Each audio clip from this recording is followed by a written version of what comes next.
নমস্কার, গ্রিন টেরাসের তরফ থেকে চলে এসেছি আপনাদের সামনে একটা সন্ধান নিয়ে।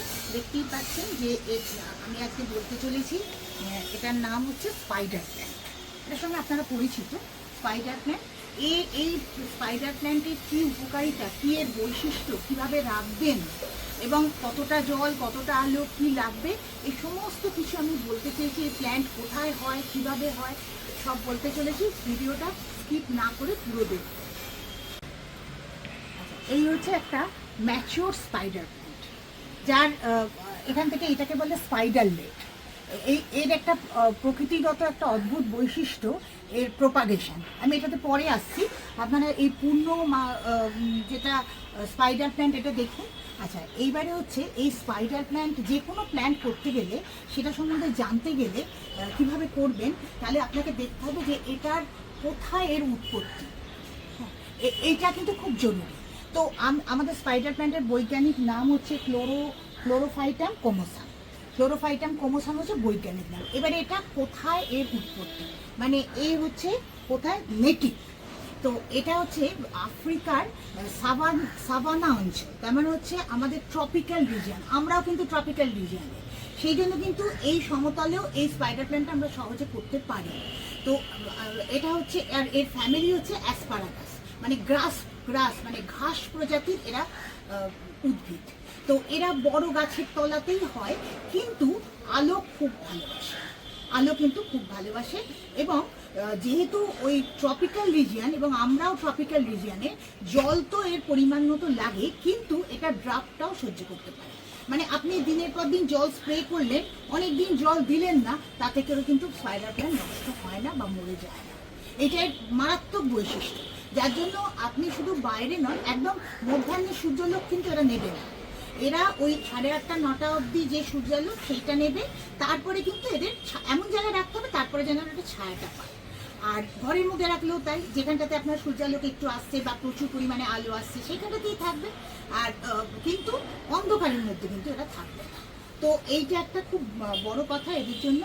আর এটা হচ্ছে নাসা যে কটা গাছের কথা আমাদের জানিয়েছে বিজ্ঞানীরা, উদ্ভিদ বিজ্ঞানীরা, যে ঘরের মধ্যে আমরা রাখি, যেগুলো ইনডোর প্ল্যান্ট নামে আমরা আমাদের কাছে পরিচিত, সেগুলোর বৈশিষ্ট্য হচ্ছে ঘরের মধ্যে রাখলে এরা কী করে না, দূষিত বায়ু শোষণ করতে পারে বা অক্সিজেন তৈরি করতে পারে। দূষিত বায়ু শোষণ মানে অক্সিজেন শোষণ করতে পারে, মানে ঘরের বায়ুকে পরিশোধন করে।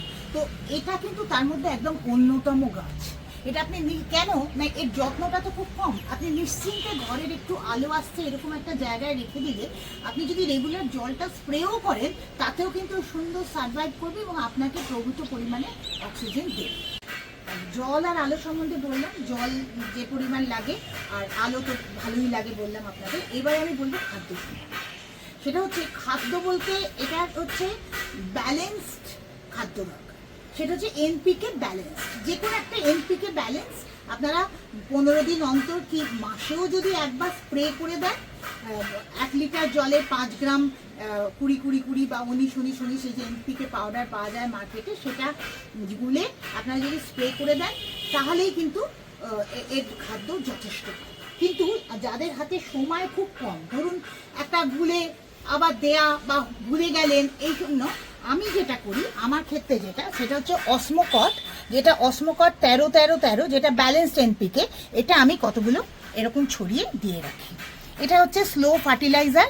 এটা আপনি যখন জল স্প্রে করবেন বা অল্প, এটা হচ্ছে ওই 15-12টা করে 6 মাস অন্তর এটা আপনি দিলেই কিন্তু হয়ে যাবে। তাহলে আর আপনার ওই এনপিকে নিয়ে অত মাথা ব্যথা থাকবে না, এটা যদি দিয়ে দেন। আর এখন লুজ, এটা খুব দামি ফুড, লুজ অসমোকট কিন্তু বিভিন্ন নার্সারিতে বিক্রি করে। আপনারা 50 গ্রাম 100 গ্রাম কিনে নিতেই পারেন, নিয়ে রেখে দিতে পারেন ঠান্ডা জায়গায়। এটা ঠান্ডা জায়গায় রাখতে হয়। মাঝে মাঝে ওরকম 3 মাস অন্তর কি 6 মাস অন্তর, যেরকম পরিমাণ দিচ্ছেন, একটু বেশি দিলে 6 মাস, কম দিলে 3 মাস অন্তর আপনারা একবার করে দিয়ে দেবেন। ও আস্তে আস্তে ওই গাছকে খাদ্য দিতে হবে। তাহলে আপনার জল স্প্রে করলেই হয়ে গেল। এটা হচ্ছে খাদ্যের ব্যাপার। আচ্ছা, আমি তো জল, খাদ্য, আলো এগুলো তো বললাম, কিন্তু সব থেকে যেটা জরুরি একটা গাছের জন্য, সেটা হচ্ছে তার মিডিয়া। মানে আপনি কোন মিডিয়ায় গাছটাকে রাখবেন যাতে করে গাছটা খুব হেলদি থাকে। মিডিয়াটা কিন্তু মিডিয়ার ড্রেনেজ সিস্টেম ভীষণভাবে ভালো থাকবে। মানে আপনি যে 1 মাস অন্তর একে পূর্ণ স্নান করাবেন, মানে জল স্প্রে করে রাখছেন, তো মাঝে মাঝে যে জলটা দেবেন 1 মাস অন্তর দিন বা 15 দিন অন্তর দিন, সেটা যেন এই যে আমি দেখুন জল ঢালছি, এটা পুরো তলা দিয়ে বেরিয়ে যাবে, এতটাই ড্রেনেজ সিস্টেম ভালো হবে। এই যে তলা দিয়ে বেরিয়ে যাবে, সঙ্গে সঙ্গে বেরোবে, মানে দেরি করে না। এই তার ফলে কি হবে, মিডিয়াটা পুরো ভিজে থাকবে কিন্তু জল এক ফোঁটাও মিডিয়া ধরে রাখবে না। এই হচ্ছে এর জল ম্যানেজমেন্ট। আমাদের বলতে গেলে মিডিয়াটা সবথেকে জরুরি আমি বলেছি একটা গাছের ক্ষেত্রে। তো আমি যেটা করি, যেটা যেখানে এরা তৈরি হয়, যেমন এরা যেখানকার নেটিভ, সেখানে এরা যেটা পায় বড় গাছের তলায় তো হয় সাধারণত, তো এরা প্রচুর পরিমাণে পাতা সার পায়, মানে পাতা পচে যে সারটা হয় সেটা। কিন্তু আমি এই মাটি যখন তৈরি করি তখন কিন্তু আমি পাতা সার দিই না। পাতা সারের বৈশিষ্ট্য, পাতা সার প্রচুর নাইট্রোজেন ক্যারি করে, আমরা সবাই জানি। কিন্তু পাতা সার হলে প্রত্যেক বছর আপনাকে মিডিয়াটা চেঞ্জ করতে হবে, কেন পাতা সার জল খেতে খেতে ভেতরে একটা নরম প্রকৃতি তৈরি হয়, সেটা রুটকে নষ্ট করে দিতে পারে। আপনি এমন মিডিয়া তৈরি করবেন অন্তত 2-3 বছরের জন্য আপনি নিশ্চিন্ত থাকবেন। সেই জন্য আমরা মিডিয়া তৈরি করি নিউট্রাল মিডিয়া। যেমন আপনারা কোকোনাট হাস, ছোট ছোট ছোট ছোট চিপস, কোকোনাট চিপস, এটা একটা নিউট্রাল মিডিয়া। তেমনি রাইস হাস, যেটা চালটা বের করে নেওয়ার পরে যে খোসাটা থাকে, সেই রাইস হাস, ওটা একটা নিউট্রাল মিডিয়া। সিন্ডার, ছোট ছোট সিন্ডার, এক্ষেত্রে কিন্তু বড় সিন্ডার না, কেন রুট খুব নরম, বড় সিন্ডার এ নিতে পারবে না। ছোট ছোট সিন্ডার, একদম 2x2 মিলিমিটার সিন্ডার খুব ভালো, তার সঙ্গে একটু মাটি মিশিয়ে দেবে, ব্যাস একটা সুন্দর মিডিয়া হয়ে গেল। এক ভাগ করে সেই রকম একটা পোরাস মিডিয়াতে গাছটাকে রাখতে হবে, যেভাবে জল একদম ভেতর দিয়ে বেরিয়ে চলে যায়। আর মিডিয়াটাকে ভিজিয়ে দিয়ে 1 নম্বর, আর 2 নম্বর রুট রানিংটা খুব হেলদি হয়। যত সুন্দর রুট রানিং হবে গাছ তত সুন্দর বেড়ে উঠবে। শেষ পর্যায়ে সেটা হচ্ছে প্রোপাগেশন। এর মানে অসাম টাইপ অফ একটা প্রোপাগেশন, মানে যেটা অন্য কোনো গাছে আপনি দেখতেই পাবেন। সেটা হচ্ছে এই কোনো ফুল বা ফলের মধ্যে দিয়ে প্রোপাগেট করে না, এই সরাসরি যেগুলো তৈরি করে তার নাম হচ্ছে স্পাইডার লেগ, ছোট্ট ছোট্ট স্পাইডার প্ল্যান্ট এগুলো তৈরি করে। প্রথমে রুট সিস্টেম তৈরি হতে একটু সময় লাগে। এই রুট সিস্টেমটা দেখুন, এখানে রুটও তৈরি হয়ে গেছে। আমি আসলে অনেকদিন সময় নিয়েছি তো।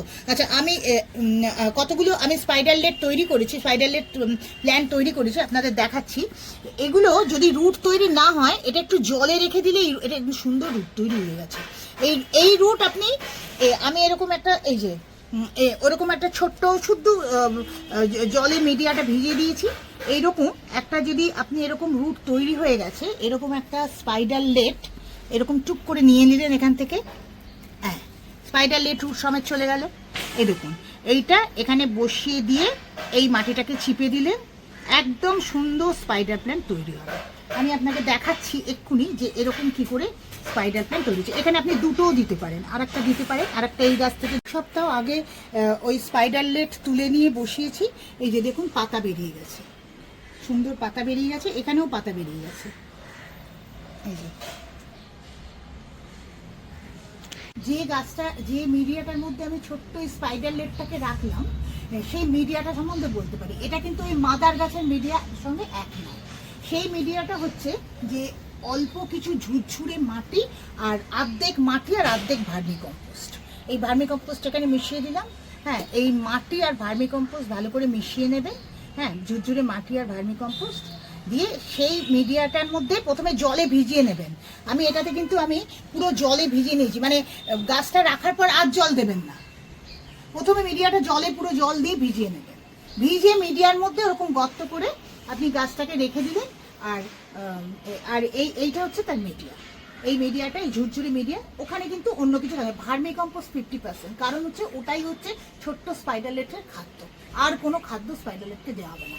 আর ঠিক 3 মাস বাদে গাছটা একটু বড় হবে, যখন এরকম বড় হবে, এরকম বেশ বড় হবে, তখন আপনারা এরকম একটা মিডিয়ার মধ্যে ওরকম নিউট্রাল মেটেরিয়াল দিয়ে এবং ভার্মি কম্পোস্ট দিয়ে বা মাটি দিয়ে খানিকটা মিডিয়া তৈরি করে তখন আপনারা তাকে রাখবেন। এবার হচ্ছে শেষ একটা তথ্য, বিশেষ তথ্য যেটা খুব জরুরি। সেটা হচ্ছে যে আমরা যেমন সুস্থ থাকবার জন্য ভ্যাকসিন নিই, ভ্যাকসিনটা কেন নিই? রোগ হলে নিই না তো, সুস্থ অবস্থায় ভ্যাকসিন নিই। কিন্তু সেরকম গাছ সুস্থ থাকতে থাকতে ধরুন যখন খুব ময়েশ্চার রয়েছে বা অনেক দিন ধরে বৃষ্টি হচ্ছে, রোদ্দুর উঠছে না, বিশেষ করে এরকম সময় যখন রোদ্দুর উঠবে তখন গাছকে একটু ফাঙ্গিসাইড স্প্রে করবে। গাছের পোকা হলে নয় কিন্তু, যাতে না হয় সেই জন্য মাসে একবার ওই 1 লিটার জলে 5 গ্রাম থেকে 10 গ্রাম ফাঙ্গিসাইড সাব পাউডার বা ব্যাবিস্টিন কিছু একটা নিয়ে নেবে, নিয়ে ওটাকে ভালো করে গুলে স্প্রে করে দেবেন মাসে একবার। তাহলে গাছের কোনো পোকামাকড় রোগ কিচ্ছু হবে না, আপনি নিশ্চিন্তে গাছ নিয়ে আনন্দ থাকতে পারবেন। আজ এই পর্যন্তই স্পাইডার প্ল্যান্ট সম্বন্ধে। যদি ভিডিওটা ভালো লাগে আপনার, যদি এতে আপনি এই তথ্যতে আপনি সমৃদ্ধ হন, তাহলে ভিডিওটা শেয়ার করবেন এবং চ্যানেলটা সাবস্ক্রাইব করবেন। আরও এই ধরনের বেশ কিছু ভিডিও আমি নিয়ে আসবো তার জন্য। নমস্কার।